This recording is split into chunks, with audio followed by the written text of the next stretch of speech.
So, as always, gotta let this other computer kick in and make sure everybody can hear me. All right, I can hear myself loud and clear. I hear myself loud and clear. Hopefully, everybody else can. And I'm actually working with a new PC. Well, it's not new, it's refurbished, but I'm working with a new PC. So, hopefully, everything runs smooth. We won't have no glitches or none of that stuff going on right now. So, guys, y'all let me know if y'all can hear me. Is everything running smooth now?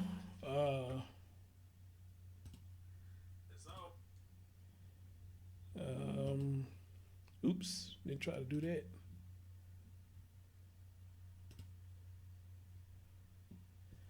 All right. All right. Let's see, make sure my value levels are up. So let me know, people, if y'all can hear me. Let me get a mic check. Let me know y'all can hear me, and we can get this party started. Ryder Style, what's up, boo? What's going on? Been a minute since I seen you over here. How you doing? How you doing? Glad you made it. Somebody let me know y'all can hear me now. I can hear myself, but don't mean y'all probably can hear me. Probably some crazy things going on y'all end. So somebody let me know if y'all can hear me or not.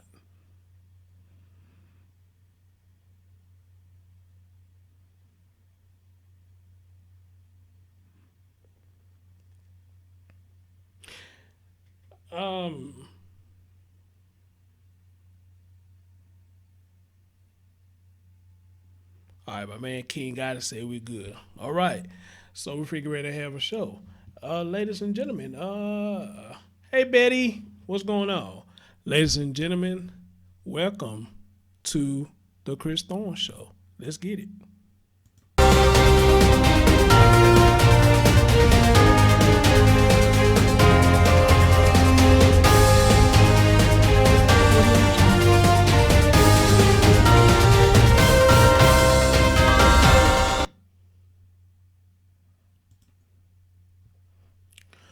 What's going on, everybody? Welcome to the Chris Thorne Show. As always, good morning, good afternoon, good evening, whenever you're watching my content. And as always, like, comment, subscribe, and share. Got an interesting topic I want to speak on tonight. As a matter of fact, for those who've been following me, I did a subject on this probably a few years ago where I actually talked to a director of the CPS down here in Tennessee. I thought it was a great interview, but a lot of people in the chat room wasn't too happy with a lot of stuff they was hearing. And I guess I have to understand because they had their personal dealings with CPS. Again, I don't have any children, so I don't know how the system works. But of course, I know I got somebody on the phone with me. They're going to give us a little more in-depth about how it worked, or I guess her dealings with CPS. And the reason I'm bringing this up because I did a video earlier about a young man by the name of Thomas Valvo. And to get out of me some potatoes who haven't seen the video earlier, what happened with that young man was he was left out in the cold in the garage. He froze. Dad wasn't feeding him. And the crazy thing about it, his dad was a cop. All right. His dad was a cop and was treating him like that. And not only that, if I'm not mistaken, here's another dad that allowed his girlfriend or wife, whoever the fuck she was, to join in on the fray in abusing his own child. And speaking of that, I have some updates that just actually came up today, yesterday going in today, how the dad talk about, oh, he feel this type of way about his son and all this shit. It's mighty funny when you get caught, then you feeling a certain type of way. Amen. So as I get into this, for those of you who didn't see the video, I want to play the video for y'all and let y'all hear what's going on. And the people down in Suffolk County is speaking up and trying to make a change in what's going on with this social service, at least down there. But what I'm hoping to come out of this, by them taking a stand and say, hey, there's a problem here. It's a problem that need to be fixed. There's CPS all over the world, all over the nation. We see the same thing. That there's a problem in the social service network that needs to be fixed. Okay, because it's a motherfucking ridiculous. For those of you who've been following me doing the Antoinette Enrica Roundtree case, how she said, hey, she called CPS numerous of times, and CPS came, I guess, did a quick look, and went on by their business. And we know what the outcome that came on her. You know, she lost her child. So, let me play the video for y'all again that I put up earlier. And we're going to get right down to it. Have a listen. Yes, King Isaac, his dad was a cop. An 8-year-old boy who froze to death in his father's garage in January is leading to changes in Suffolk County. Today, officials announced new measures to overhaul Child Protective Services. It's 2's Carolyn Gussoff reports now from Hauppauge. Our community's collective heart was broken. The task force investigating the case of Thomas Valvo unveiled its recommendations. The child left in a freezing garage allegedly by his father. The death unearthed a shocking litany of missed cues, suspected child abuse for years. Suffolk officials admit their Child Protective Services system failed. A system that placed Thomas and his brothers in the custody of this man. Of a system that did not hear the pleas of people trying to protect Thomas. Suffolk County Executive Steve Bellone announcing fundamental changes to that system. 6 proposed new laws, among them enhanced scrutiny of complaints by school officials. Caseloads will be reduced to 12 per month. This system is just not set up to effectively protect kids on the autism spectrum or other kids with developmental disabilities. Valvo was autistic. Educators had complained to CPS he was coming to school hungry, bruised, wearing urine-soaked clothing. A special needs unit will now be created and new training to teach caseworkers to identify their own possible bias. The accused father was a police officer. CPS will never operate the same way again, and that is appropriate, because what happened to Thomas Valvo can never happen again. Additional staff will be hired, but doesn't the public deserve to know specifically what went wrong, how so many red flags were ignored, especially from educators in his case? Yeah, absolutely. Bellone says specifics are still being reviewed by the state. Legislators are calling for an independent investigation. And if in fact they found out this was wrongdoing, people should be fired and the commissioner should resign. The county executive says the proposals are just the beginning of systemic change. The work will continue. On Long Island, Carolyn Gussoff, CBS 2 News. Valvo's mother said in a statement that the changes are unacceptable. She wants the bill to include a requirement that all CPS and all court interactions with children be videotaped, which she says is needed to combat corruption. Her complete statement can be found at cbsnewyork.com. The work will continue. All right, guys. So y'all heard this story about the young man who is dead now. Like I said, later on in the show, I'm going to bring you updates on that. And yes, his dad was a cop. This was a cop that did this to his own son.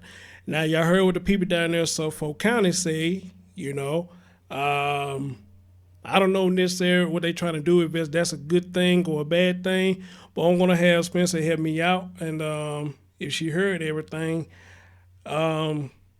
you're going to be schooling me tonight, as well as probably the young generation who may be listening tonight.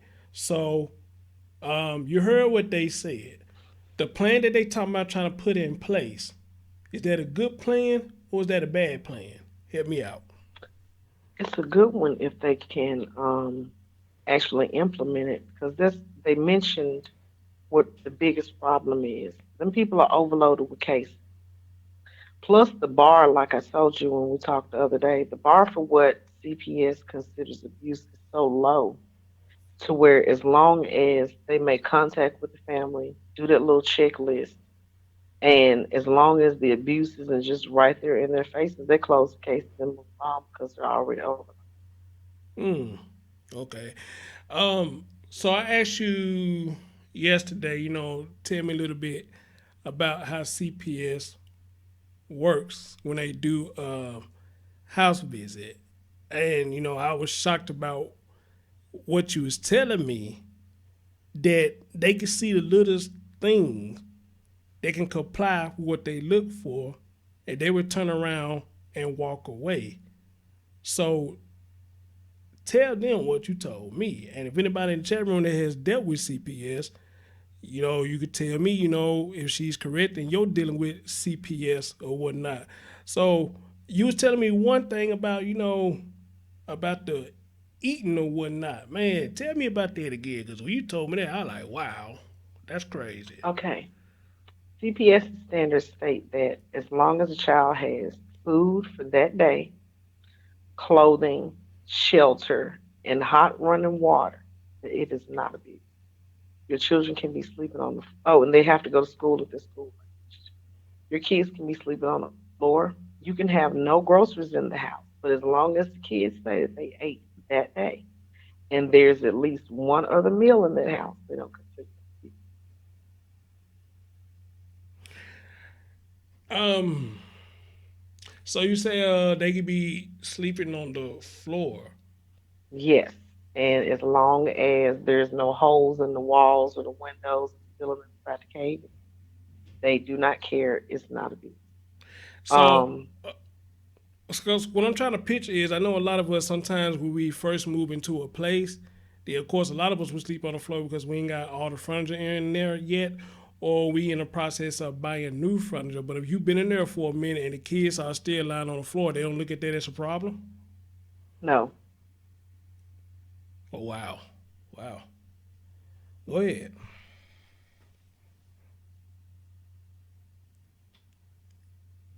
it's it's crazy. Like I was shocked when I found out that the bar was that low, and also when it comes to bruising, as long as the bruises are not visible, they're not going to do anything.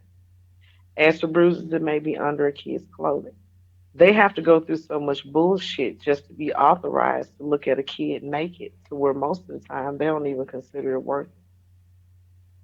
I'm glad you said that, because that's one of the things that Antoinetta was saying. When the CPS came to look at her daughter, she said they didn't lift up her shirt or anything, and this baby had over so many bruise marks on her body.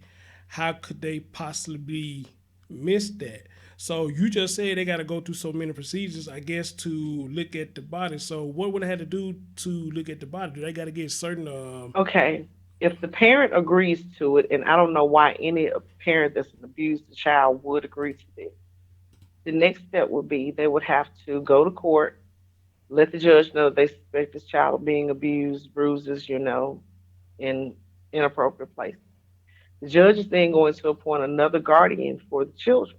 Then that person is going to in turn give permission for CPS to look under the kid's clothes, and then they're going to do it in the presence of medical person, usually at the doctor's office Damn. or the school nurse, but usually at the doctor's office so that the injuries can be documented and treated if necessary. So even, cause that's the confusing part. Hey, Bell Paul, what's going on?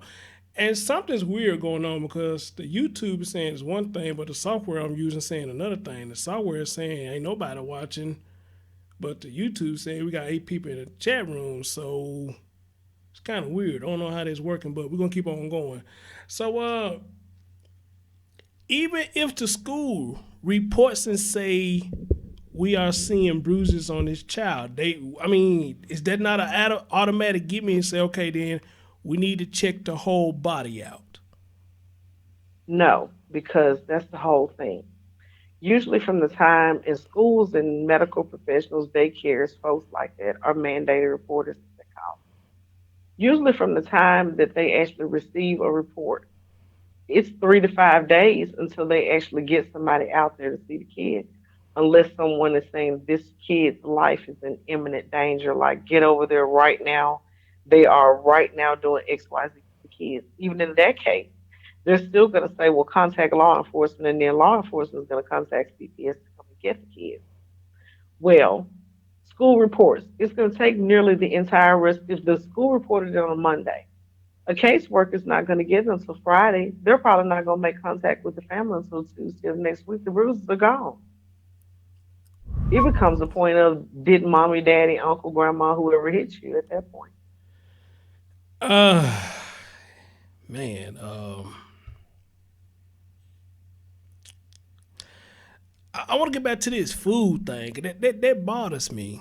You know, I mean, seriously, is it really that easy that, like you explained to me, if the CPS came over there and the kids say so much as we ate a pack of ramen noodles, that's enough for a CPS.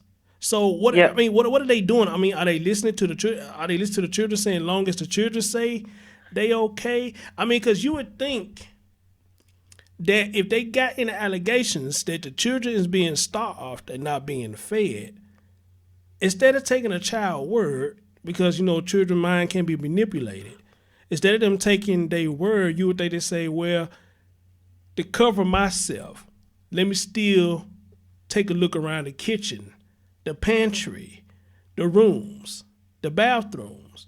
Now, with that being said, I say you would think they would do that. Do they have to have authorization to search the house, or by them being out there, they could do that automatically? they do that automatically when they come in and you sign this little piece of paper and they look around the house. Now, as for the food thing, as long as the kid didn't say that they are hungry or they have not eaten in X amount of hours, and you have intentions on feeding them if those X amount of hours come up, it's not a problem because all they're going to do is say hypothetically they come out, the kids say we ate a noodle, and they look in the pantry and there's something in there, but really nothing. All they're going to do is tell the parent, okay, we'll be back in such and such amount of days. You need to have some food, and that's it. So they're not going to tell them, hey, you know, you need to get some groceries in the house, or this is not enough to feed your children for the rest of the week, or nothing like that. They're not That's going to why say. they do the follow up visit to make sure that they have food in the house.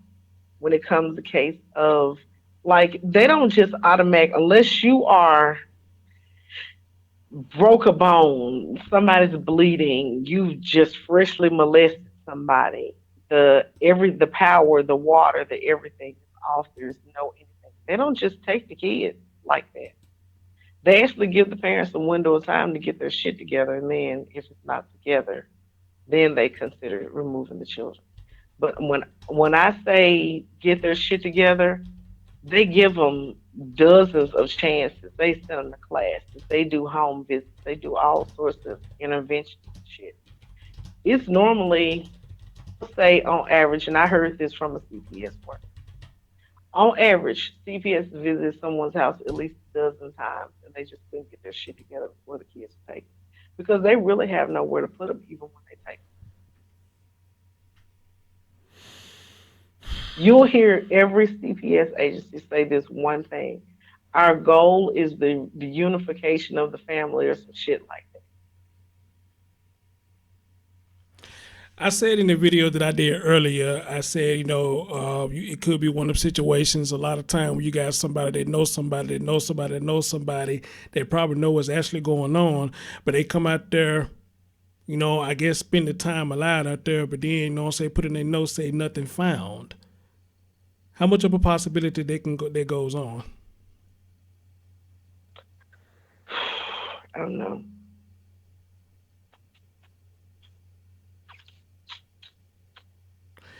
I don't know. Oh shit.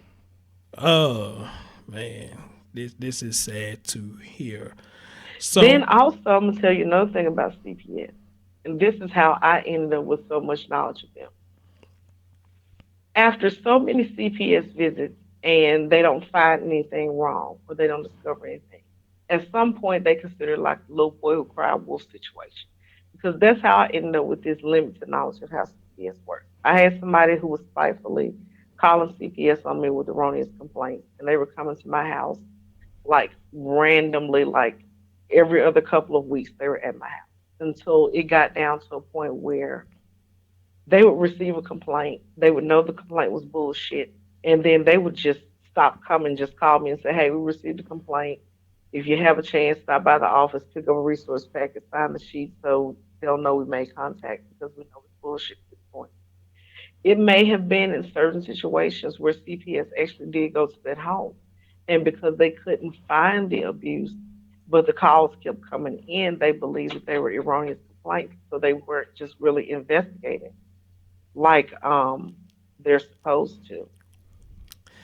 They said this young man, people called and reported to CPS 11 times. 11 times. And pretty much putting it out there that this boy was in danger. And 11 times they went out there and they found nothing. They came to my house about that many times, and it was never any issue, of course, because there was no abuse going on.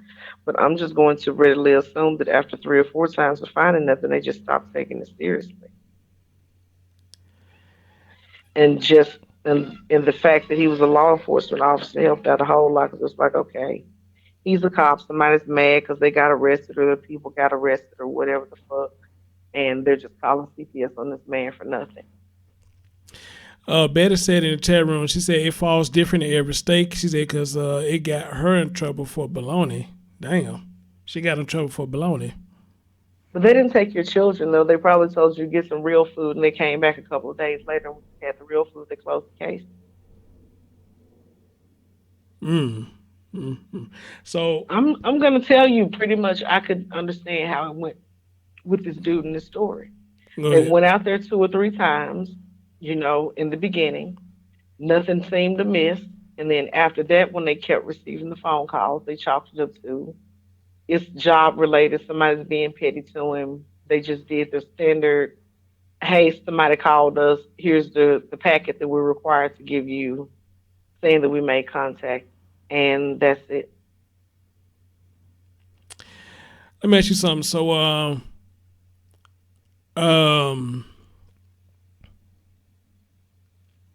can I ask this? A lot of businesses have call ID, so they know the number that you're calling from. Now, I don't know if anybody's stupid and keep calling from the same number, but let's just say if somebody's calling from the same number and constantly making false allegations, would they still withhold their name from you as saying who's making these calls, or that have to remain private? No, if you are proven to be the one abusing CPS system, calling, making erroneous reports, you will be charged with it's like filing false reporting or something like that. It's a misdemeanor though. Wow, that's all? Mhm. You would think something like that would be more than that. Just a misdemeanor, that's foul.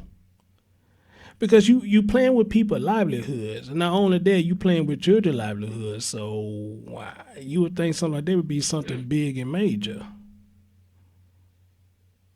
But it's just a misdemeanor. Wow. So what are the grounds when CPS does take a child out the home and put them somewhere else, and then they end up, as we did done, or as I done numerous of stories, that CPS would take these children back over there to where they came from, where the alleged crimes and things happen. How does that happen that they end up back over there? Like I said earlier, when CPS does take the kids, it's because they're in a dangerous, unhealthy, whatever situation. Mm-hmm. As long as you haven't committed any other crimes like violence against that kid, tried to kill the kid, molested the kid, so on and so forth, they give you a chance to get your shit together and provide an adequate, safe environment for the child or children, and they give them back to you. So on what grounds would they take them immediately?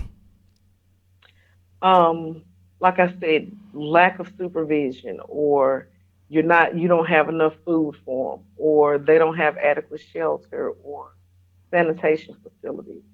Only usually in cases where somebody is actually abusing the child for real, like physical abuse type situations, do they not get them back.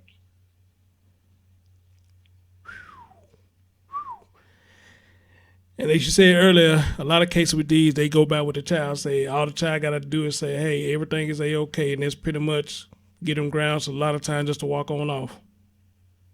Yeah. Wow. Wow. Because at the end of the day, they all claim that they're all about keeping the family together. So if it's a resources situation, then of course they give that person, time to get a job, get somewhere decent or safe to live, and whatever, and then they'll give the kids right back. Now, when it comes to those particular cases, I don't have a problem with it. If you can't take care of your kids, let them go stay with these people for a few months while you get your shit together. But if you're abusing the kids, beating them and raping them and fucking with them and all that, then you're not supposed to get the kids back. So they do have that little, golden part of them.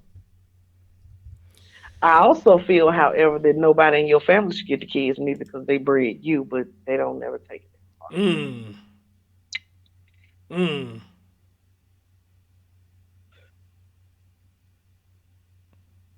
Mm. Mm. I want to pull up something real quick. And like I said, this is the reason why I'm talking about this. Because again, this man right here was the father of this child. And this was updated today. His father, emotionally distraught over his son's death, the lawyers said. And it's going to be my first time hearing this. And it's, unless you've been following this case, I'm assuming it's going to be your first time hearing it too. Let's have a listen. Resorts World Casino in Queens. Christ. Now with over 6,500 games. More gaming, more. Michael Valvo, clean-shaven and wearing a suit, appeared in court Thursday with his new court-appointed attorney. Valvo, a New York City cop, and his fiancée are facing murder charges for the death of Valvo's son, 8-year-old Thomas. Prosecutors say the couple forced Thomas and his brother, both on the autism spectrum, to sleep in a garage when the temperature was below freezing. Thomas died of hypothermia, but defense attorney John Loturco says his death was a nightmarish accident. What the district attorney did not indicate at any time of the night of the incident that this garage was unlocked, had a large electric space heater, and was attached to the family home. The boys had access to the interior of the home that night. Michael Valvo is emotionally distraught over the death of his son, Thomas. Loturco claims the Center Moriches home where Thomas lived was full of love, toys, and stuffed animals. Prosecutors, however, have described it as a house of horrors, alleging Thomas and his brother were physically assaulted, denied access to the bathroom, and so hungry they begged for food at school and ate out of garbage cans. Why even make Tommy sleep in the garage in the first place? Why was he putting a child into a garage? This case has psychological complexities that we will discuss at a later time in reference to why the boys were in the garage in the first place. Loturco says the biggest hurdle is that people have already presumed his client's guilt. The attorney says it's almost impossible to obtain a fair trial in this jurisdiction and is contemplating asking for a change of venue. I don't know. Meanwhile, Thomas's mother, Justina Zupko Valvo, says Valvo shouldn't have been given a court-appointed attorney. She says he has a lot of money and there have been large deposits made to his bank account. As the taxpayers, we all pay for the attorney appointed to the murder of my son, and that's not acceptable. Michael Valvo's attorney says his client is on suicide watch. Reporting from Riverhead, Cecilia Dow for Newsday. That's something I forgot to mention to you. They say he was going to school. Better rates. Well, you heard it when I played it earlier, and I'm going to read to what Jay said in my comment section in a minute. He was going to school in urinated soaked clothes, begging for food at school and all this, that, and third, and still yet, and CBS didn't step in and say, this is a problem. That's not an automatic come in and do something. Help me out. You teach me. Help me out. That's not an automatic say we're going to step in. We're going to get this child to safety. That's not automatic. Like I told you earlier about the Bruce situation. If the school called CPS and said, Little John is pissy. By the time it gets assigned to a worker, the kid, if he's still in the condition, then yeah, they're gonna do something. But if he's not, then what are they supposed to do? So, man, so okay, what is the best scenario they could do right there if the child come saying they hungry and they soaked in piss in their clothes? What's the best thing they can do? Call the police? Basically. But even then, law enforcement is going to do the same thing. They're going to contact CPS. And unless that kid is right then, busted head, knocks on him, God help me for saying this, semen dripping off of him, there's nothing they're going to do other than what I just described. There's a definite breakdown in the system.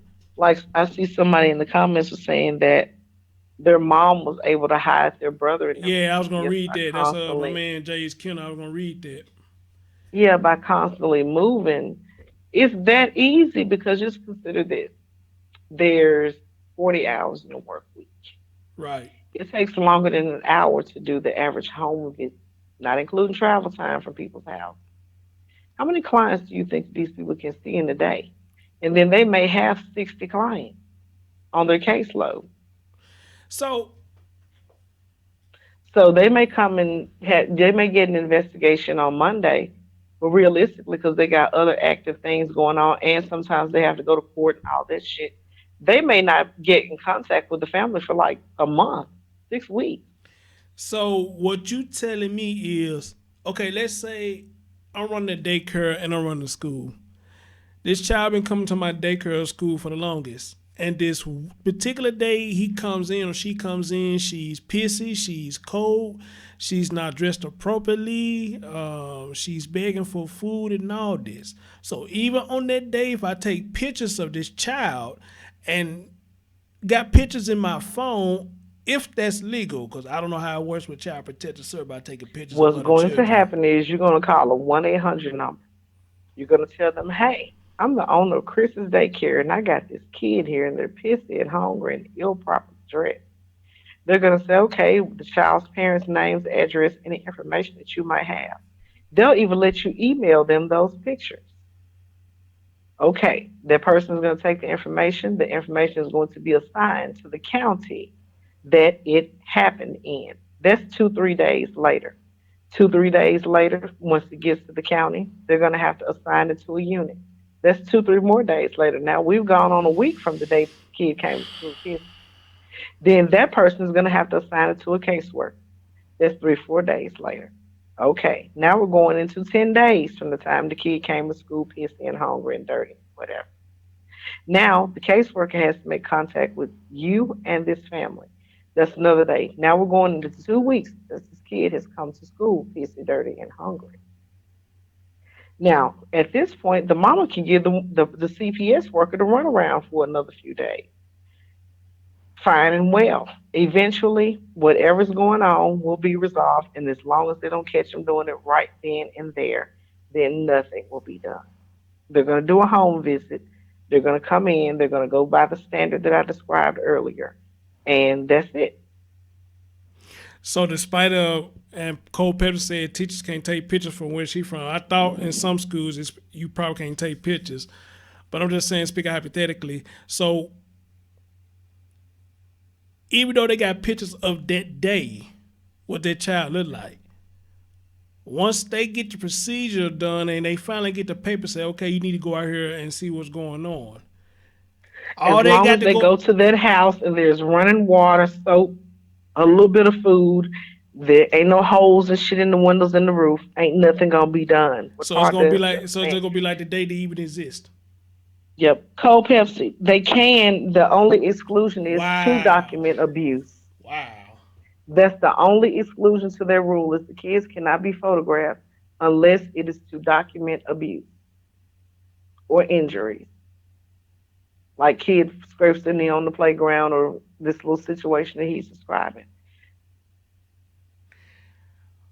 With that being said, then no wonder that a lot of these kids are losing their life when CPS is being called, because all this time is going past. And once they do get the notations to say, hey, go to this address and see what's going on, Ain't nothing going on. ain't nothing going on. And according to you, that's a way more enough time to clean up their act.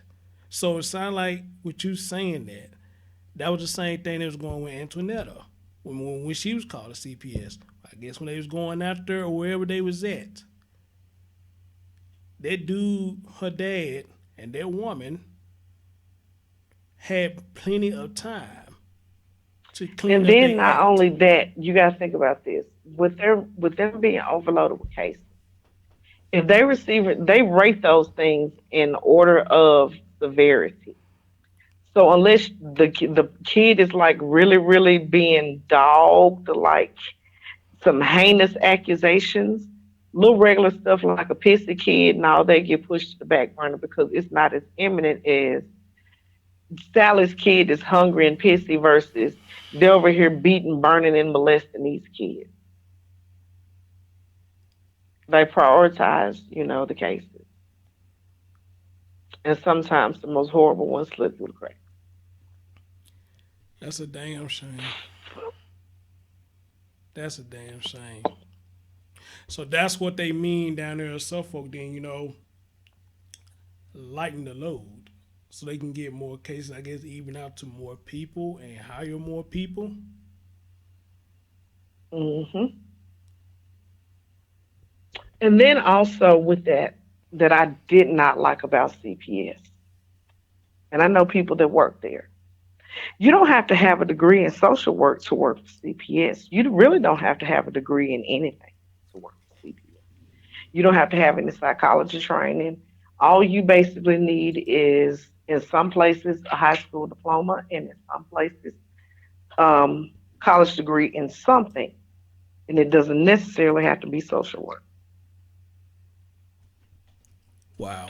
Ironically, teaching is the same way. You don't really have to have a degree in teaching. You just have to have a degree in something. English, biology, something. As long as you can pass the background check, they'll let you teach. Or be a caseworker. So talk about this a little bit. So his lawyer is making him a defense. He's saying that the garage was unlocked. There was a heater in there for them to get heat. And if there was a heater in there that didn't give heat, then there's no heater in there. Shit. Well, we just going according to what the lawyer is saying. I guess that's what the food told the lawyer. That boy or boys had a way to get out the garage, and plus there was heat in the garage. And I had to play it again, see what where else the hell he says. As a matter of fact, let me play that again. Let me refresh that. I'm gonna break that down. Cause I find it amazing. And I guess the defense attorney, the appointed attorney, is doing his job. He's trying to make a defense. For what Valvo did to his boy. So we're gonna play this video again and break down what the lawyer said. Resorts World and Casino in damn Queens. ad. All right, let's get right into it. In court Thursday with his new court-appointed attorney. Valvo, a New York City cop, and his fiance are facing murder charges. His fiance, he's a cop and he had a fiance. His fiance played a part again, just like Rika Roundtree. I don't know if Cynthia was Richard's fiance, but not only was she doing this to Rika, but as Antoinetta was putting it to me, that he was in on it too, which is credible because we heard him in the video where he was coaching his daughter to do what Cynthia had asked his daughter to do. Let's continue. For the death of Valvo's son, 8-year-old Thomas. Prosecutors say the couple forced Thomas and his brother, both on the autism spectrum, to sleep in a garage when the temperature was below freezing. Thomas sleep in a garage when the temperature was below freezing. So even though the garage had heat, why is the child outside sleeping in the garage? and below freezing temperature. And this lawyer saying that they had access, I guess, to get out the garage. The garage was unlocked, and the garage had a little heat little thingy up in there where they could have heat though. But even with that though, why was these children out in the garage? Thomas died of hypothermia, but defense attorney John Loturco says his death was a nightmarish accident. What the district attorney did not indicate at any time of the night of the incident that this garage was unlocked, had a large electric space heater, and was attached to the family home. He said the garage was unlocked, had a large family space heater, and it was attached to the home. And this is his defense. So what are they trying to do here? Punish some kids for something. Eddie probably. Well, I was asking more of the attorney. What is his argument here? What's the argument he's trying to make? That it was just an accident. I guess if the kids supposed to had enough sense to come in the house, which I think is bullshit. If the kids exactly it's bullshit. So is he doing this to try to get him like less time, because he gonna do time, I presume? So this is the defense to get him less time, or the defense to probably get him off, period? And let me ask you this, since we talk about this a lot, we're dealing with the law and stuff. By the children have autism, does that play a role in this, that he abused the autism child? It should, but it normally doesn't. It's just strange things happen in the criminal justice system. That's all I can say. What happens in one situation doesn't necessarily happen, and there's so many factors, from race to how much money you have to your prior criminal background. It's too many variables because there's no consistency with what happens when somebody commits the same crime. Let me ask you this. Some people who get into situations like this go to court, and I know they throw it up in there that like people who served. I heard lawyers throw out there that, hey, my client served. And I guess they reduce they sentence or whatnot, I guess depending on, how lenient the judge is about them serving the country. Now, I guess more along the lines of most people that served in the military, well, I'm not going to say most, an unreasonable number of people that have served in the military come home nutty as a motherfucking fruitcake. So they try to use that defense that may be the reason why somebody snapped and lost their shit or did something horrible. And this, where I'm going with this, they used to call it shell shocked. I said, and that's what I'm going with this. So by him being a cop versus serving the country, him being a cop, do they look at that as a form of serving? And how much weight does it hold versus a military vet? Cops don't give preferential treatment in the criminal justice system anyway. The defining thing is this boy that killed an autistic child. I want to know how well this gonna sit. Now, if I were the prosecutor, I'd get me a jury full of good white women. You got some little grandchildren about that age. They'll fry his ass. They don't give a shit about his service in his cop record. See, and this stuff that I need to know, I need to learn, what can hold, what cannot hold. What is considered served, why would they get reduced time? And most of all, the involvement of CPS and how far they can and how far they cannot go. So again, you is schooling me tonight. And for what I'm hearing so far, I'm glad I don't have any children. I don't, because this is crazy that if I was in this position or whatever, and my child goes out with my baby mom, and, she's with a new guy or whatnot, and I'm getting all this crap that happened, I feel like I'm going to be defenseless if I'm calling CPS and try to get CPS to help and listen to what you saying. They're going to have all this time to clean their act up like as if nothing happened. And all the child got to say is, hey, I'm okay. That's it. Because I didn't call you for nothing. I didn't call you for nothing. So that's it? That's crazy. I would lose my fucking mind.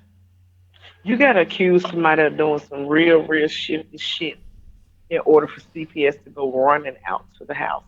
Other than that, you're giving the perpetrator at least a head start. Cole Pell asked a good question. He said, okay, so the mom was a correction officer. Does that count? I don't know. So that'll hold no weight.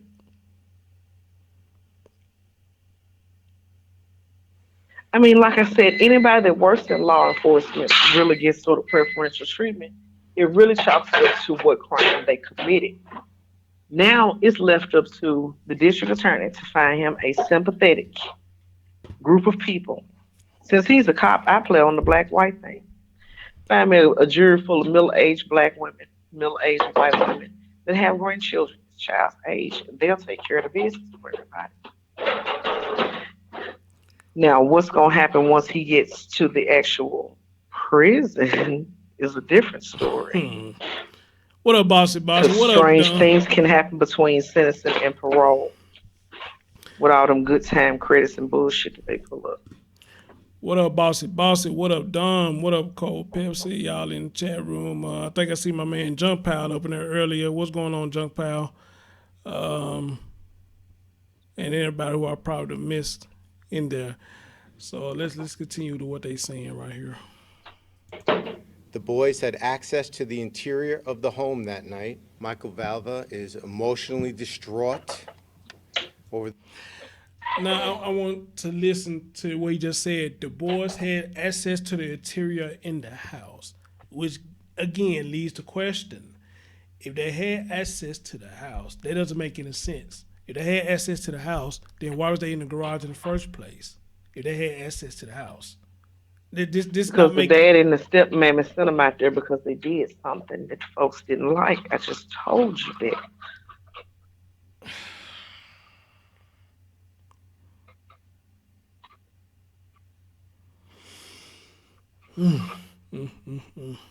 Let's continue. For the death of his son, Thomas. Loturco claims the Santa Maricia's home where Thomas lived was full of love, toys, and stuffed animals. Prosecutors, however, have described it as a house of horrors, alleging Thomas and his brother were physically assaulted, denied access to the bathroom, and so hungry they begged for food at school and ate out of garbage cans. Why even make Tommy sleep in the garage in the first place? Thank you. That's a question I'm asking. This case has psychological complexities that we will discuss at a later time in reference to why the boys were in the garage in the first place. Loturco says the biggest hurdle is that people have already presumed his client's guilt. The attorney says it's almost impossible to obtain a fair trial in this jurisdiction and is contemplating asking for a change of venue. Meanwhile, Thomas's mother, Justina Zupko Valvo, says Valvo shouldn't have been given a court-appointed attorney. She says he has a lot of money and there have been large deposits made to his bank account. Do you agree with that he should have been gotten an appointed attorney? Do you agree with that? Hell no. Okay. It should have. Well, it's, oh my God, I ain't even gonna go there. No, I don't go even ahead. feel like opening. Go ahead. No, because it's a weird little sidebar discussion. I personally, okay. You teaching me, so go ahead. The rules, I'm gonna use some big gigantic ass words. The rules of judicial procedure state that we're all supposed to get legal representation. Okay. I feel as though certain crimes should be exempt from that rule. You fuck over a kid, you kill a kid, you molest a kid, you do something to some old people. You do something like some old theater shooting, airing out the mall in the schoolhouse. God damn it, you on your own. Work it out with your kin folks, let them mortgage some shit. That's Buddha hole. I don't know what you're gonna do. We ain't getting you no lawyer. She said he had got large amounts of money deposited into his account. I bet you he did, and I bet you it was life insurance that he had on that child. Either that or the police, fraternal order police broke bread with me, gave him a little couple of pennies. I didn't think about that. What's up, It's one of Natasha? them two places, either life insurance or the fraternal order police. They I stick together, didn't. especially in New York. You know what? I don't know why the hell I didn't think about that. As much as I do these stories, I don't know why the hell I didn't think about that. Life insurance. Because I don't know why I answer didn't that think about question. that. I'll tell you the answer. Because most of the time when you do this story, it's po niggas or po white trash just done the shit, and you know them motherfuckers ain't got no insurance.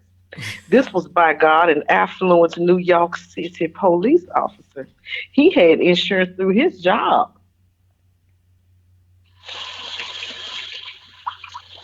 By Jove. Excuse the water running, people. I'm half-ass working while talking to y'all, and I must wash my hands. This is insane. What up, Blazing Scar? What's going on? This is insane.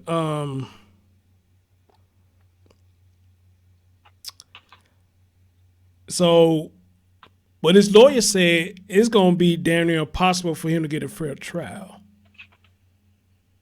Why? Because he's a police officer, because he's a baby killer. Okay, you questioning or you telling me? I'm asking. Why is it I going to don't be know. impossible for him to be a fair I don't trial? know. Because he's a police officer or because he's a baby killer? See, that's why I asked you about how much weight does it hold by him being an officer? How much weight did it hold versus that this was somebody that was a military vet? Because they look at both of them as serving. Like I said, he's going to get a certain amount of little underhanded, winky handshake nonsense going on for him because he's a member of the law enforcement community. But the fact that he murdered a child, they're gonna get his ass.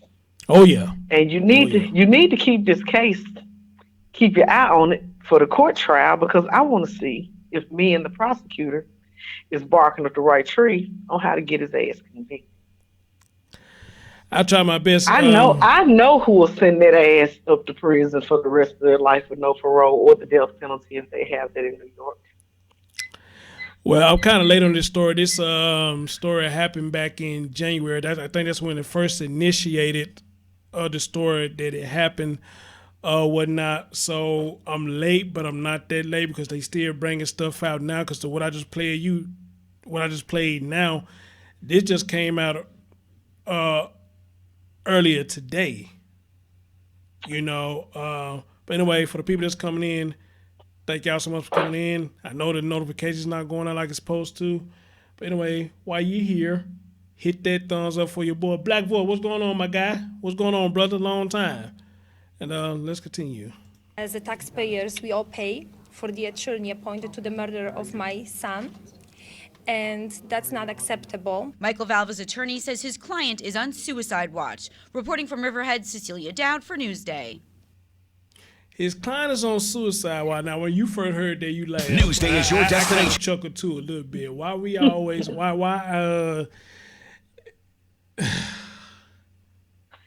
ass need to be on that Harvey Weinstein suicide watch where they ain't really watching, and they let you commit suicide. Somebody in the comments said nigga took up a GoFundMe, and that's where the money come from.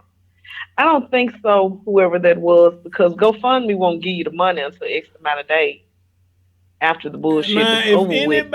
And once he got arrested, they won't give him the money no damn way. That was Cole Pepps. Cole Pepps said he took up a GoFundMe for the child that after he was charged, he wanted to use it for attorney. This nigga GoFundMe ain't finna give him that money. You get that money 60 days after your campaign. And he's been charged, obviously, quicker than 60 days from the campaign. He is not fixing to get a nickel. All them folks that donated finna get a refund. You can't make this shit up. You took up a GoFundMe. Wow. And then try to turn around and use that money to help. Well, he ain't gonna get to keep it. He is not gonna get to keep it. And if on the off chance the GoFundMe then already gave him the money to his bank account, they ain't gonna do nothing but pull that money right back to his bank account, gonna be in the negative by however much that is. Wow. Actually, they just updated. Now, wait a minute. They just updated it an hour ago. All right, so let me read what it says, guys.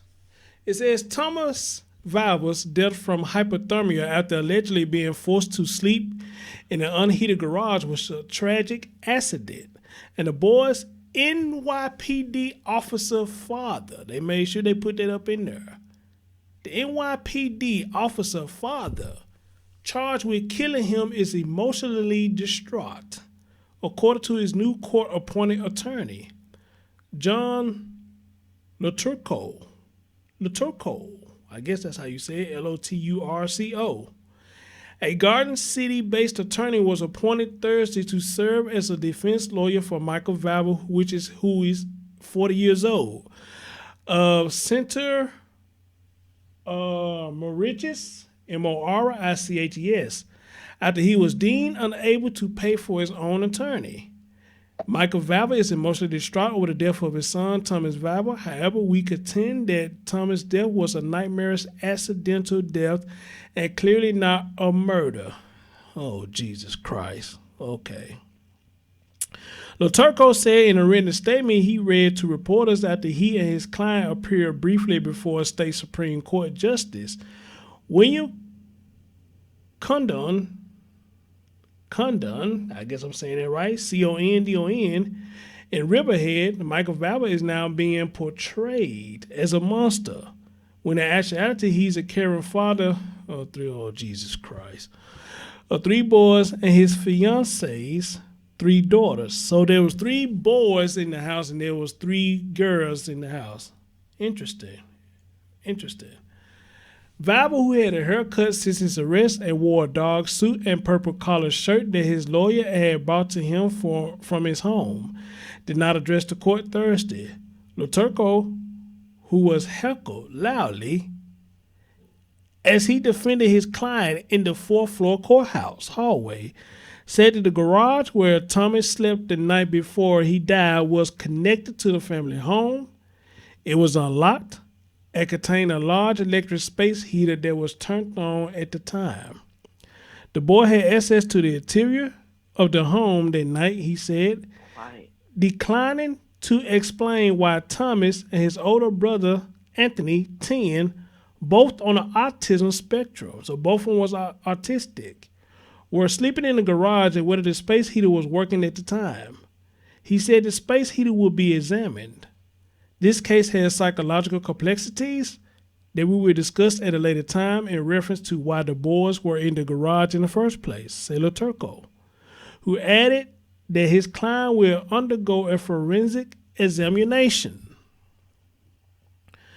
Then it goes on further to say that Loturco also stressed that his client rendered aid to his son that day by calling 911 and performing CPR, actions that Suffolk prosecutors have also said Valvo took. Pause right there. I'm going to tell you what happened. You know I ain't never wrong. So far you haven't been. If that hoe brought her own children up in the house, and he had 3 children, I'm going to figure a guess that the smallest child is her kid, and he locked her to his 2 outside kids in that motherfucking garage. They wasn't allowed in the house. Oh, evil stepmammy type shit. He got these 2 retarded sons from his former marriage. We got our little boy, and I got my 3 girls. I'm sick of this shit. I'm gonna lock these little pieces window lickers in the garage. You know the crazy thing about that? He probably said it in them exact words. Cause look how harsh this was. He probably said that in them exact words. What up, Teresa? Appreciate you coming by. She did it. He went along with it. Oh, that's what you're saying. This was her doing. This is the spiteful stepmammy's doing. I see this shit clearly. Spiteful stepmammy put them 2 boys that ain't hers. Well, hold on, I'm gonna see if I can find the original story. Find out. If you find out that last kid is her and his kid, then it's exactly what the fuck I said. All right, I'm gonna see if I can. She made them kids go to the garage because she didn't feel like fucking with them. It wasn't hers no damn way. And they got a little issues and carrying on. She ain't got time for this bullshit. Cole Pester must know this story because she giving me a little bit of detail up in there. Cole Pester, do me a favor, dear. If you can give me the original story when it first hit, email me a link to this right here.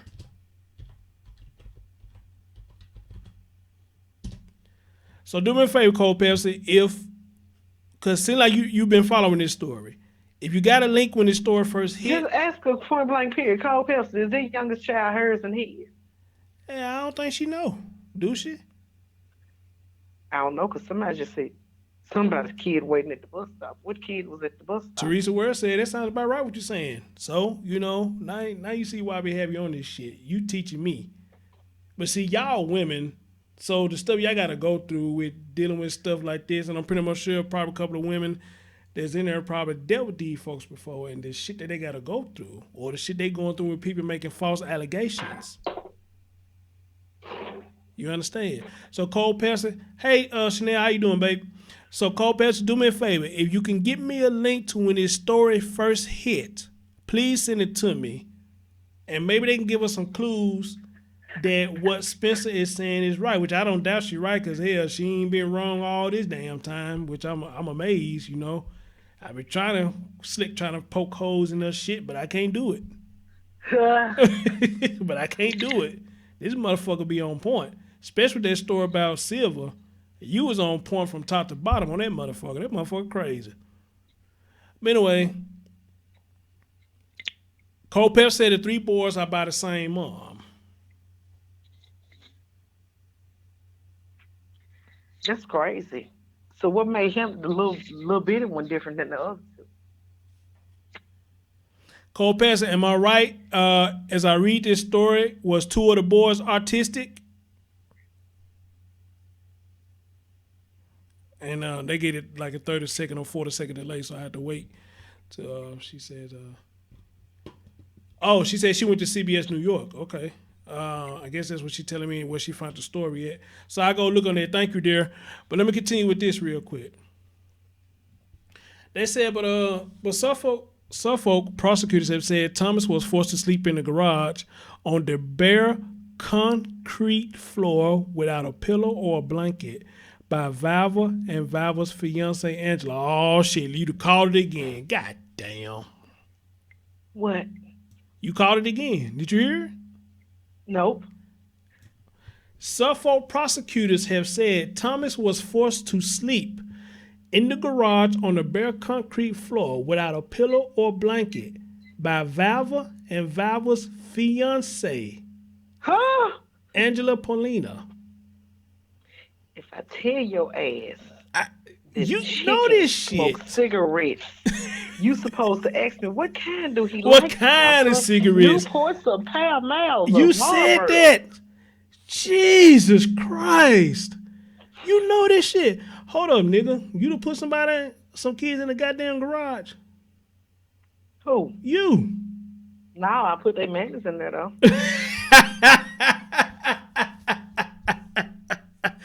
Oh, hell no. You know too much of this shit.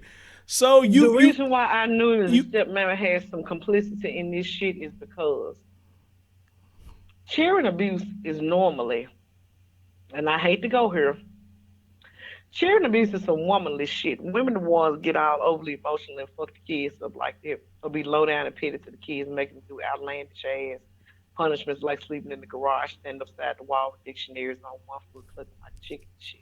Mm-hmm. Men, in general, unless they got some bitch assness in them, men in general don't raise children the same way that women do. A man will punish a child, take some away, send them on, give them a good little talking to, maybe a spanking, depending upon what they did, and send them on back. This is true.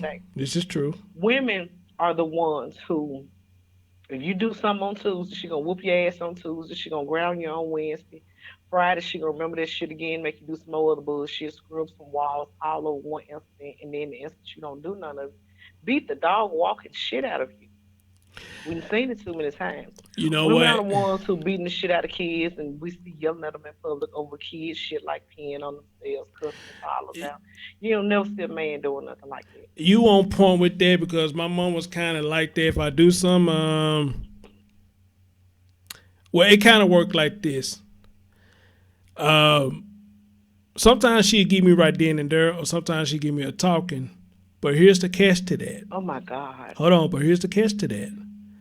If I get in trouble for something else, I'll get my ass whooped, and then she'll bring up what I did in the past. oh, and I ain't forgot about you did this either, and I get more licks for what I did in the past. So you talked to me one time I did an incident, I didn't get a whooping, and you would say that, you know, be thankful that I'm only talking to you. But when I get my ass whooped for something else that I did, you would throw that in the fray and whoop my ass some more. So you actually on point with that. But only with my mama, she say punishment, she don't wait till the next day. I get the punishment right then and there. Fuck waiting the next day. I get the punishment right then and there. Whoop your ass for old and new. Say what? You never heard the expression whoop your ass for old and new? Yes, I heard it. That's exactly what she did a lot of times. She would talk to me, give me a prep talk, fussing and saying all kind of stuff to me. But like if I get in trouble again and she feel like it deserves an ass whooping, she'd get through the ass whooping, then she'd turn around and say, oh yeah, don't think I forgot about you did this, and I get extra licks for something that I did back in the past that I thought it was old and forgotten. But it wasn't. But it wasn't.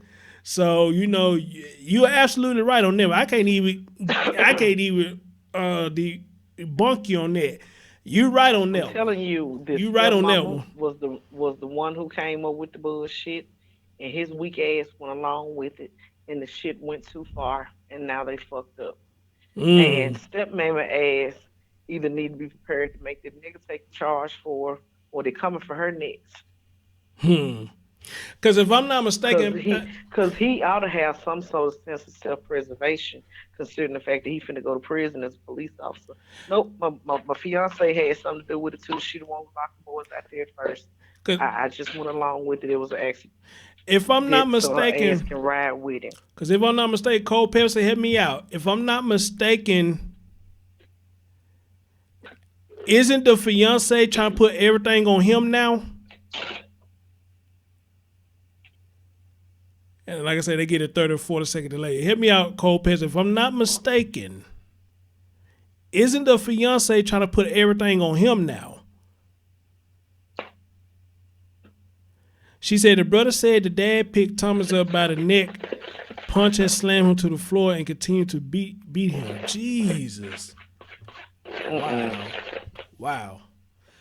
I'll wait till Pepsi answer the other question. Then it goes on to say, okay, him and his fiance, who has also pleaded not guilty to second-degree murder and child endangerment charges. Carrion Kelly, chief for a homicide bureau, has said Thomas was also starved and beaten by both Valvo and Paulina. Thomas died January the 17th from hypothermia, authorities said.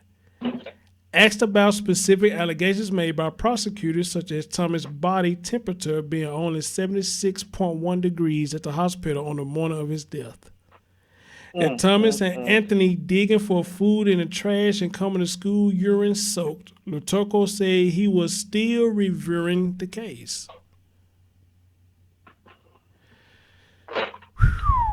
Then it goes on to say, Pepsi said yes. She said yes. Okay, that's what I thought I heard. They got in trouble, but when they got in trouble, now she putting everything on him, saying he was the mastermind behind everything. So like I said, I remember little bits and pieces of the story, but I'm just late. What do you want me to do, honey? Lock him in the garage? Fuck. She coming home off the beating shit. Honey, you're retarded kids did so-and-so. What do you want me to do?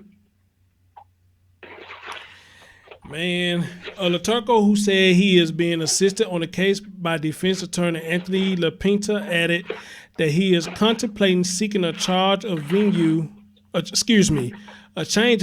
because of the pre-trial publicity in the case. Okay, what they mean by pre-trial publicity? What they mean by that? All over the news and newspapers and everything. Okay. We're poisoning the jury. I don't know what the hell y'all worry about that for. But anyway, though, the media, his estranged wife and Suffolk district attorney has vilified him and sensationalized this story, whereby it is almost impossible to obtain a fair trial in this jurisdiction on his behalf. He said, nonetheless, we vow to provide him with the most zealous representation possible. Luturco said while Suffolk Country District Attorney Timothy Sinai, however you say that, S-I-N-I, has described the Valvo home as a house of horrors. He said he has been to the home, which he described as a beautiful 4-bedroom colonial right? We say this shit filled with love, 6 children, toys, stuffed animals, games, closet filled with expensive clothing, family photos, and mementos. Thomas' mother, Justina Valvo, who spoke at the courthouse, said Valvo was hiding money and he shouldn't get a taxpayer fund attorney. It goes on to say he received a private attorney or court-appointed private attorney that obviously, as taxpayers, we all pay for the attorney appointed to the murderer of my son. She also said that's not acceptable. Then she goes on to say, who was on the verge of tears, added the court failed to completely investigate his financial situation. I'm doubting that the justice is going to be served at this point. So she's doubting that justice is going to be served. Let me highlight that. She says she's doubting that justice is going to be served at this point. Then it goes on further to say, Laturco said that Valvo is on suicide watch, confined to his cell 23 hours a day and under constant monitoring in Suffolk County Jail in Yaphank, Yaphank, Y-A-P-H-A-N-K. Damn, how you say that? Damn.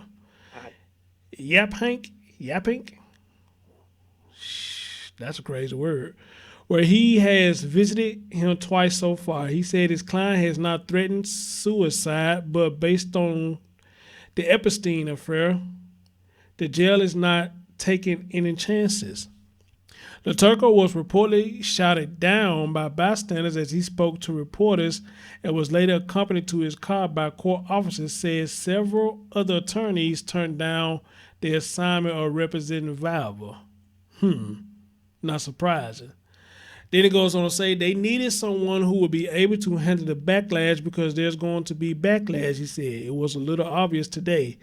If you don't have lawyers who will uphold justice, then our system breaks down, in which you said something about that earlier. Okay, so yes, I would do my best try to keep on with this story from this point forward and see what's going to go on in his court date and everything. I'll try my best to keep up with this because this is a crazy story, and by him being a cop, I'm really want to see how much weight this is going to hold, and that defense that the lawyer gave, I think it's a bullshit defense he's trying to use, regardless if the garage was unlocked or not. Why was they out there in the first place? Which a lot of people want to know. So, but again, he's doing what he paid to do, defend. So that's what's going on with this, Jesus Christ. Wow.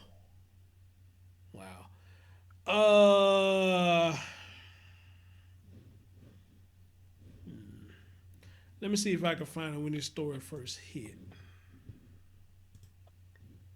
Maybe we get some clues out of that.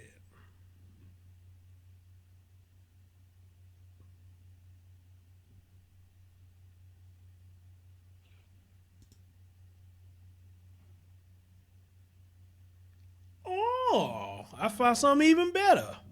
Ma'am, we're finna listen to Suffolk County announces the results of Child Protective Services.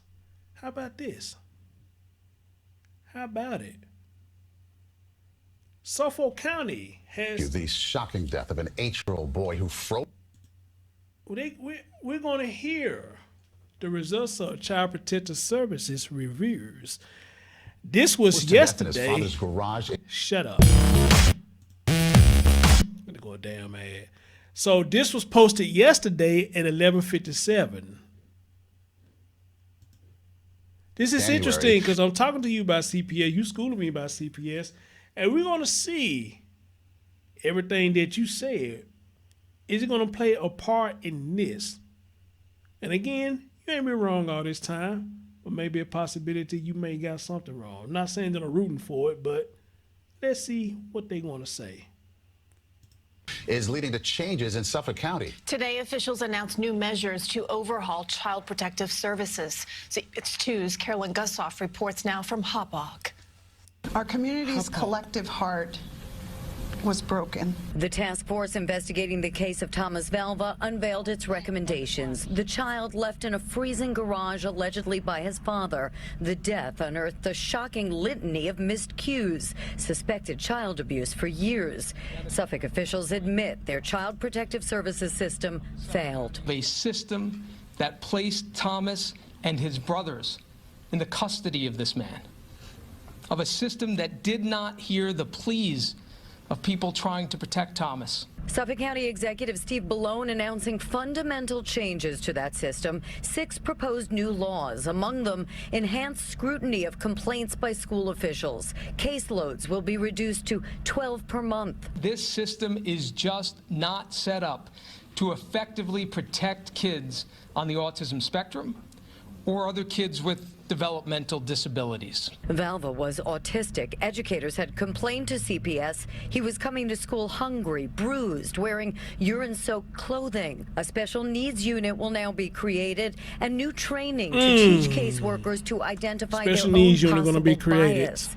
The accused father was a police officer. CPS will never operate the same way again, and that is appropriate, because what happened to Thomas Valvo can never happen again. Additional staff will be hired, but doesn't the public deserve to know specifically what went wrong, how so many red flags were ignored, especially from educators, in his case? Yeah, absolutely. Bellone says specifics are still being reviewed why they by let the him answer state. that? Legislators are calling for an independent investigation. And if in fact they found out this was wrongdoing, people should be fired and the commissioner should resign. The county executive says the Let me proposals see if I can are find just a the beginning of conference, systemic change. on this The work boy. will continue.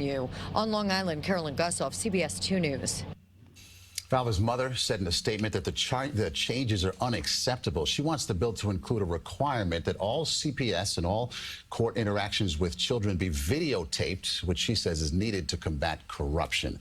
Her complete statement can be found at cbsnewyork.com. Videotaping. I would like to think that's a good idea if they do that. Because I always been a fan of the proof is in the pudding. And if they do pass that CPS could do video visits,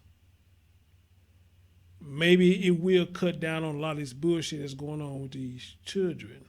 What do you think about that?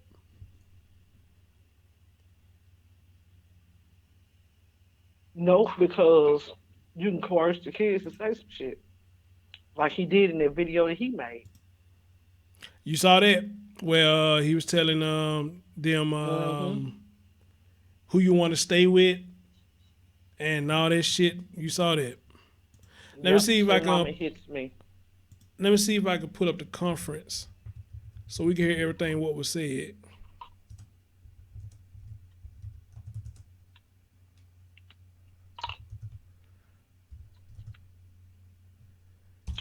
Let's see if I can pull up that conference.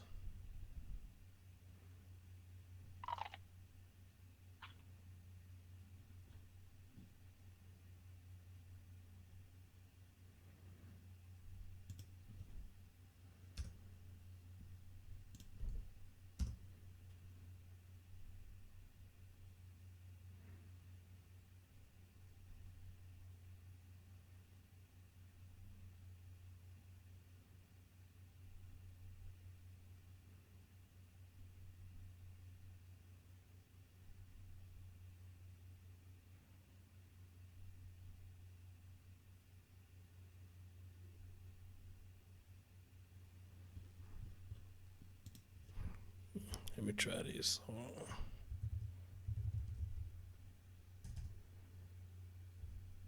Teresa, they videotape kids' interviews when the child has been molested, so the kid don't have to replay that shit over and over and over again.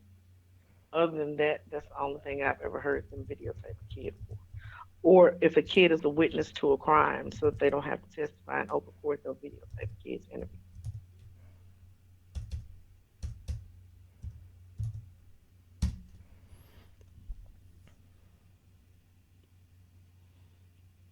Jesus Christ.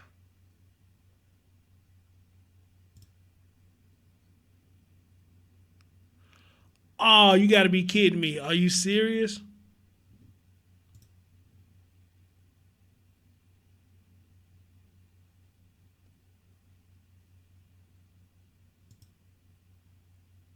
Cold Pepsi audio tape is inadmissible in court because unless you can authenticate the tape saying whose voice is whose, you can easily say that's not me.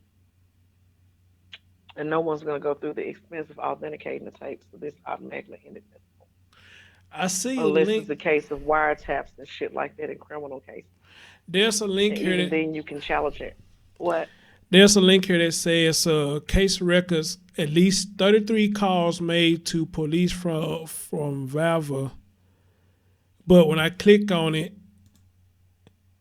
it says the page you're looking for might have been removed, had its name changed, or is temporarily unavailable.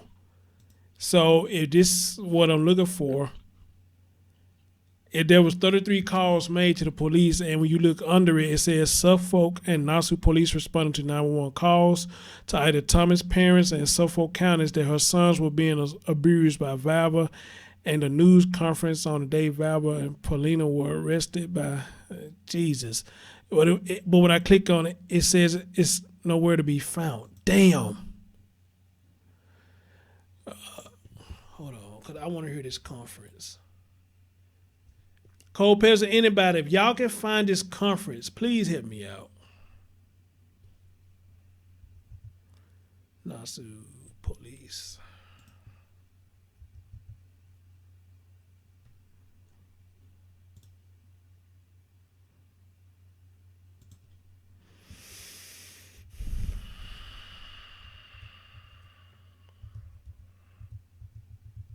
Christopher and listeners, I must deprive you all of my presence. I got little trophies, little sex trophies to get ready for bed and school tomorrow. Let someone call CPS and claim that I am being a negligent, inattentive mother. All I do is blog on my friend's YouTube channel and not attend to the children. Right, right. Because motherfuckers is petty like that. Bitch, don't do nothing but sit up on YouTube and Facebook and Instagram, all that shit. All right, well, I thank you for your expertise on schooling me about this CPS thing, but I'm trying to see if I can find this conference. It's probably going to be kind of hard to find because they did this a while back, so did that. But anyway, there, thank you so much. You're welcome, and thank you for having me as usual. I'm still be watching the comments on my phone. All right. But I need to yell at the children, and I can't do that on the air. All right. All right. All right. All right. Right. Guys, I'm trying to see if I can find a conference about this because I want to hear that whole thing. And I don't know where the hell to find this shit.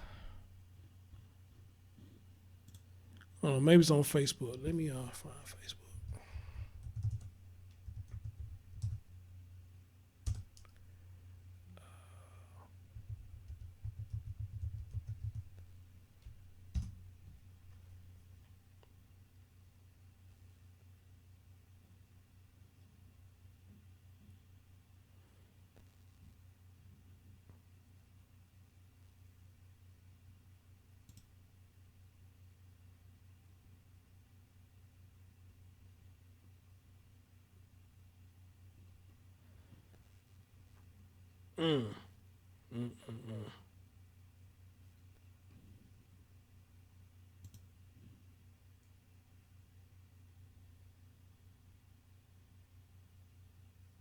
Hey, Robbie, what's going on? Jen, what's going on?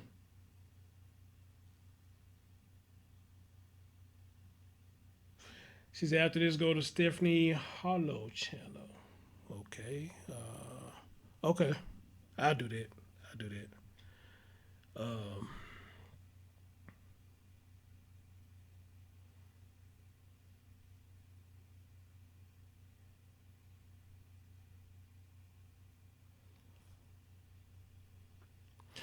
I'm trying to see if I can find a conference. Man, where's this conference?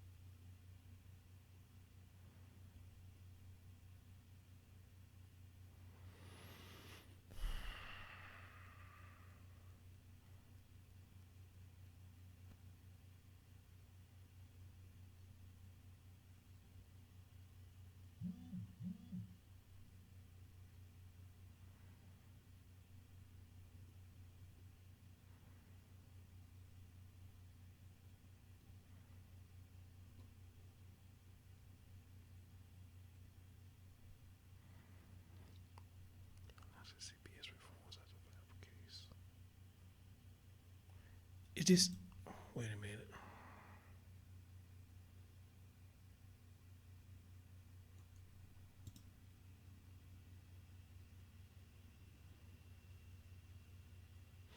Hold on, guys. I might found it. At least I hope I did. Newsday is your destination for in-depth coverage of the New York Islanders with the Island Ice Podcast. Join beat writer Andrew Gross as he breaks down the Isles all season long. Island Ice Podcast, available where you get your podcasts and at newsday.com/Island Ice. What happened to Thomas Valvo can never happen again. Authorities say Thomas Valvo froze to death. That's not it. That's not it.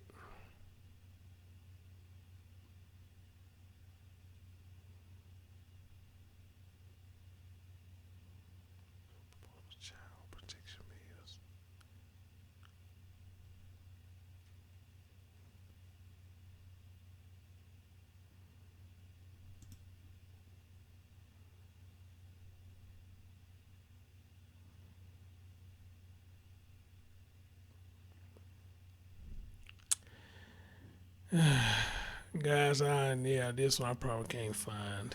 I probably can't find this one because I want to hear that whole thing, and I don't think I can find the whole thing unless it's gonna pop up in a second now.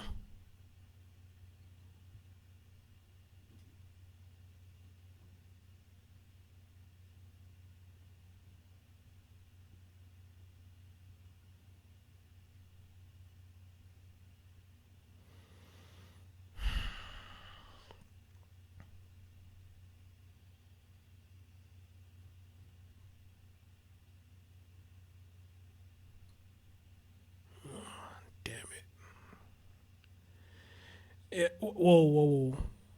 Okay, no, that's not it. I think I'm getting close, though. Maybe I'm getting close. Since I just saw that, maybe I'm getting close.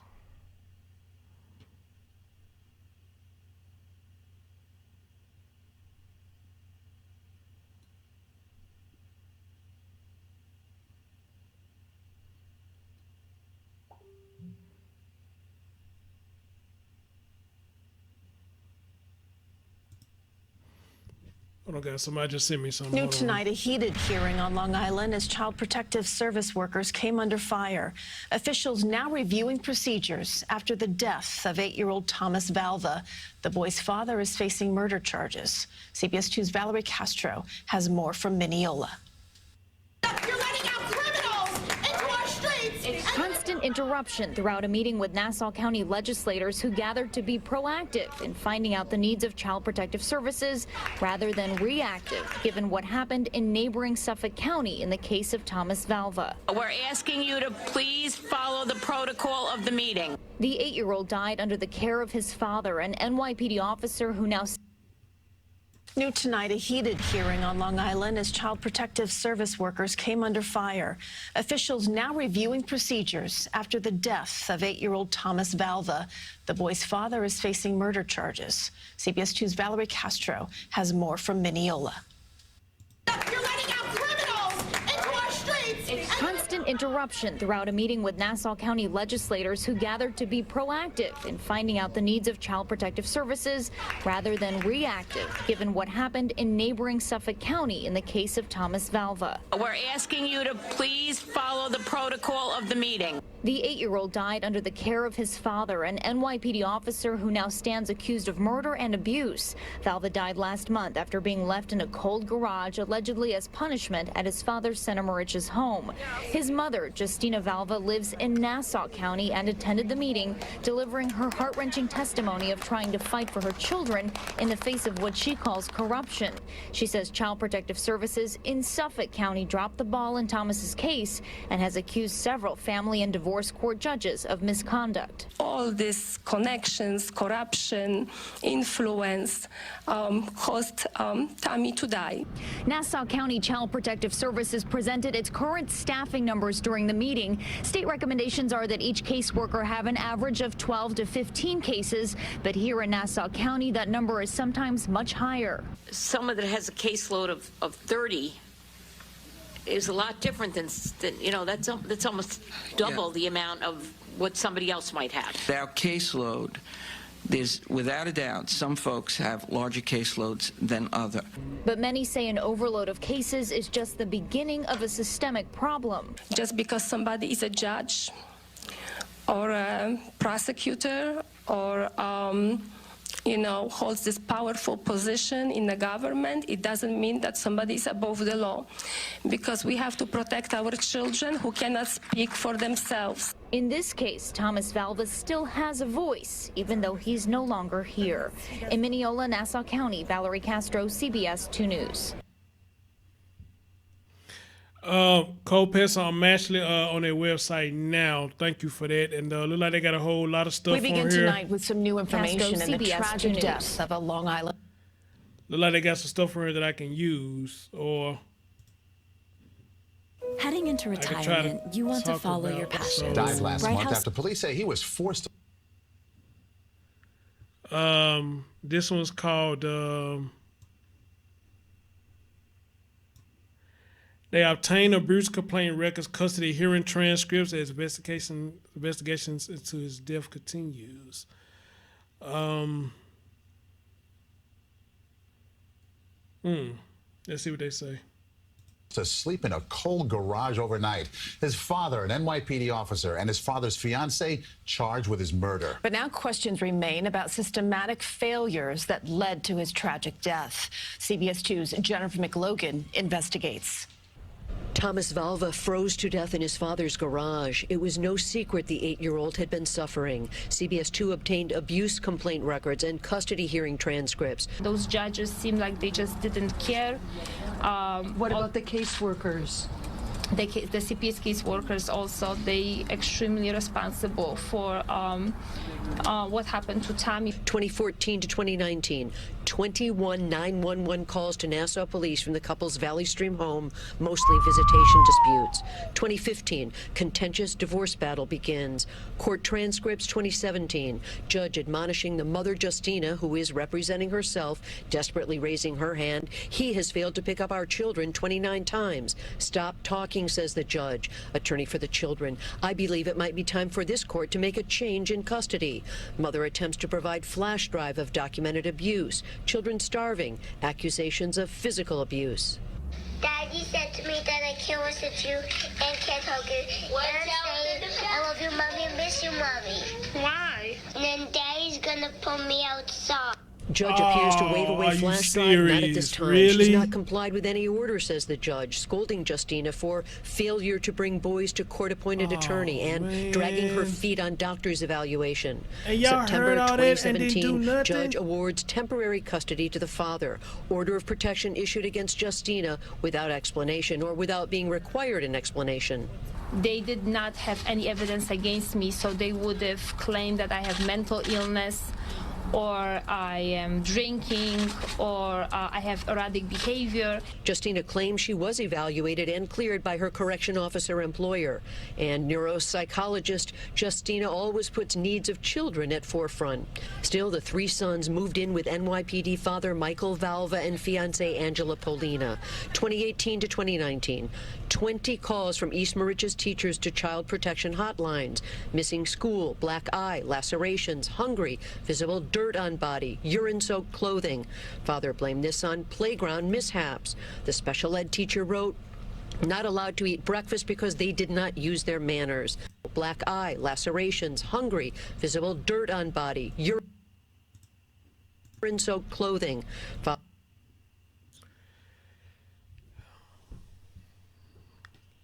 look at all this. Missing school, black eye, lacerations, hungry, visible dirt on the body, urine-soaked clothing. Father blamed this on playground mishaps. The special ed teacher wrote, not allowed to eat breakfast. Not allowed to eat breakfast because they did not use their manners. Wow.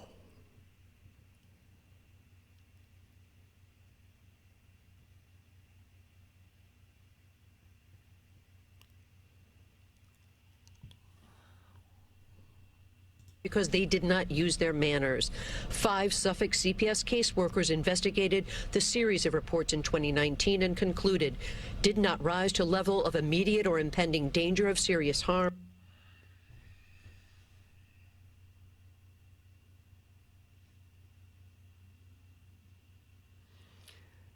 Spencer said that. She called it again. Y'all hear that shit? Did not rise to the level of immediate or impending danger of serious harm. Y'all hear that shit? Spencer called it again. So even though these reports was being made,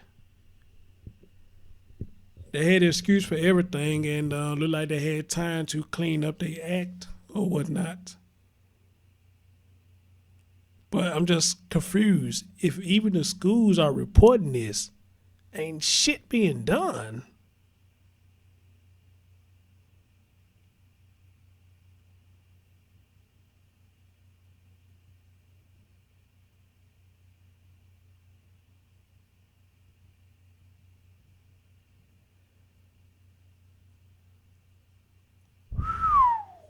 Damn. No controlling interventions are necessary at this time. Judges and law guardians and CPS staff get a 10-minute window of opportunity to see what's going on in that kid's life and to make a decision that can be life or death. The 3 judges. Spencer called it again. They come in, take no more, probably about 10 minutes. She called it again. She called it again. She called it again. So within that 10 minutes, they could be eaten, or they could say they have ate, bathed, and anything else. And I guess the CPS could say, all right, cool, y'all good. I'm out.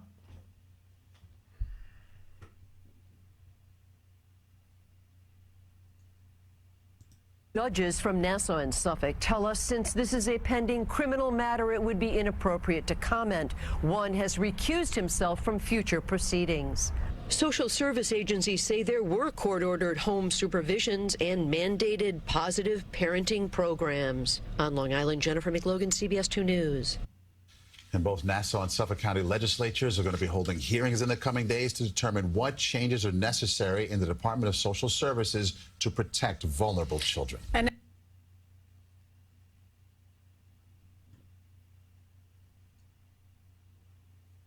Wow.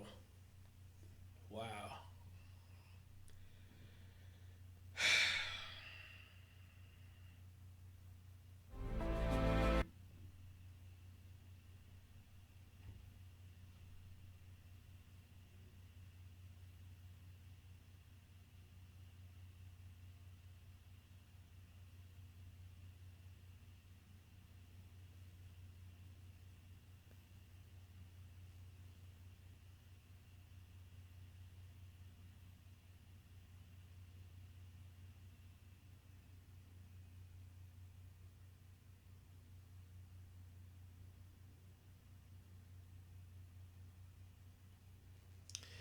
And also, y'all heard what the man said. Within them 10 minutes, it's like you have to make a decision. It could be a decision between life and death, you know. Man, god damn. All them damn calls and reports.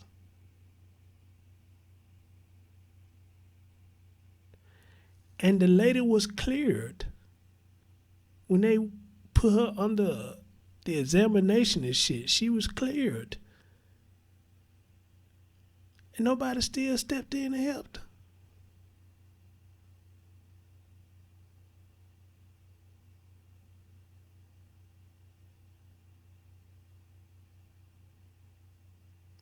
Y'all remember I asked Spencer, the procedure when they go to somebody else and once they get that shit clear, about bringing it back to the house. And this is one story that the lady said she was cleared, had papers said she was cleared, and they did not bring the children back home.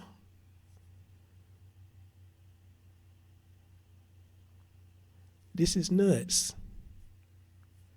This is nuts.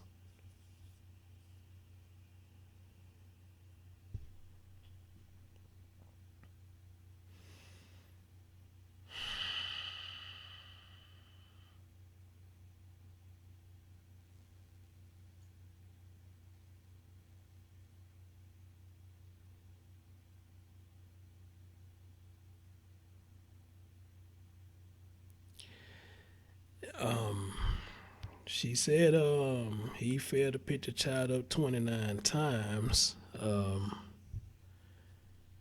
the attorney said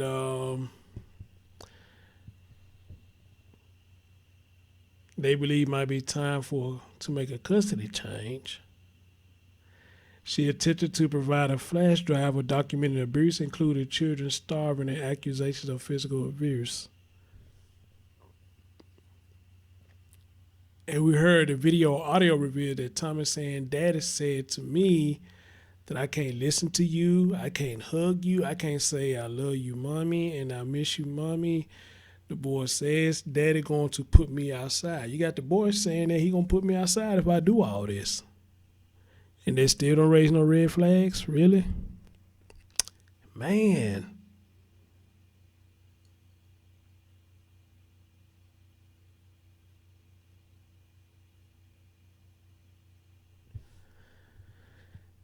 The judge appears to waive away flash drive, implying not at this time.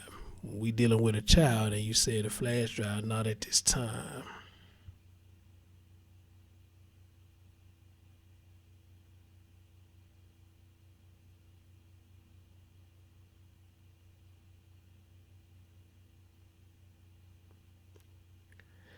Wow.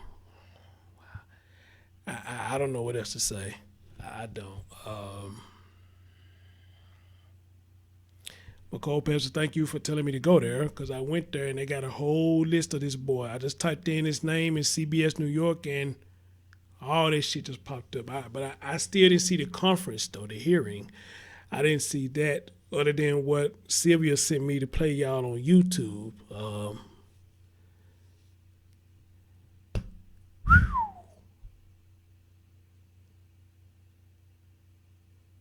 I don't know what else to say. I don't know what to say at all. It's this shit that make you sick, make your stomach turn, shit like that. My heart goes out to anybody dealing with this shit, male or female. You try to get help for your child, and the help is not coming. But again, what I always say, guys, when people make false calls, it's like they there on the double, I'm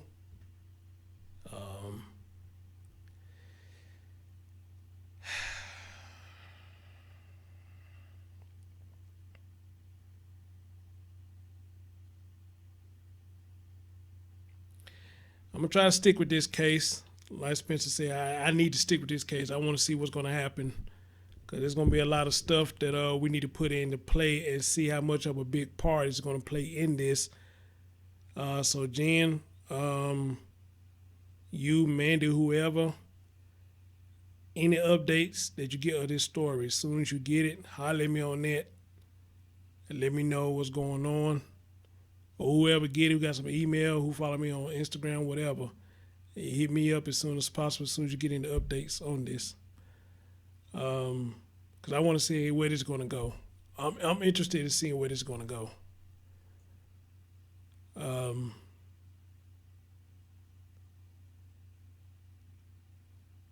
Shit, man. Anyway, guys, thank y'all so much for listening. This is insane. This is insane, man. And again, my heart goes out to anybody who's dealing with this shit. My heart goes out to you, man. This fucked up. This is fucked up. I'm out.